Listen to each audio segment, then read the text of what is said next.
అనేకమైన సమస్యలు ఉన్నాయి, వ్యతిరేకతలు ఉన్నాయి, నిన్ను బలహీనపరిచే సంఘటనలు ఎన్నో ఉండని, కానీ నీ ప్రార్థన నీ దగ్గర ఉంటే అవన్నీ మార్చబడతాయి. ఏలియా ప్రార్థించగానే ఎంత అద్భుతం జరిగిందో చూసారా మీరు? ఆకాశం నుండి అగ్ని వచ్చి నీళ్లతో ఉన్నటువంటి ఆ పశువులను కాల్చివేసింది. ఎంత అద్భుతం! విశ్వాసంతో ఉన్నాడు ఏలియా, ప్రార్థన చేశాడు. నేను రక్షించబడ్డాను, నేను దేవుళ్ళలో ముందుకెళ్తున్నాను, నాకు 30 సంవత్సరాల నుంచి నేను దేవుళ్ళు ఉన్నాను అని చెప్పుకుంటున్నాం మనం. కానీ నీలో ఎంత ప్రార్థనా శక్తి ఉంది?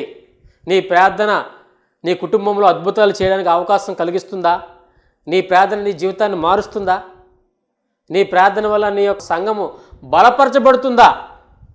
ఆలోచన చేయండి. మీ ప్రార్థన ఎలా ఉందో ఆలోచన చేయండి.